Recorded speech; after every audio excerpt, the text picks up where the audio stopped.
Hey, I'm Brian here with another review. No, I'm Brian. And I'm Ryan.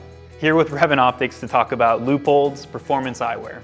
Leupold is known for their high-end, high-precision optics like scopes and binoculars. And they're also an Oregon company that's been here for generations. But today we're going to talk about one of the hottest new frames in our catalog, the Leupold Bridger. Leupold uses an industry benchmark TR90 for the frames with rubberized nose and temple pads. It's a really lightweight frame and has a nice modern aviator style that makes it great for performance wear and for everyday wear.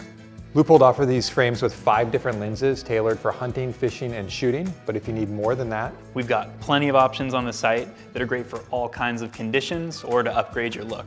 So if you want a pair of these lenses or any of the other colors we offer, check out revantoptics.com. So Brian, I gotta know, where did all this stuff come from? So that's where my hunting gear went.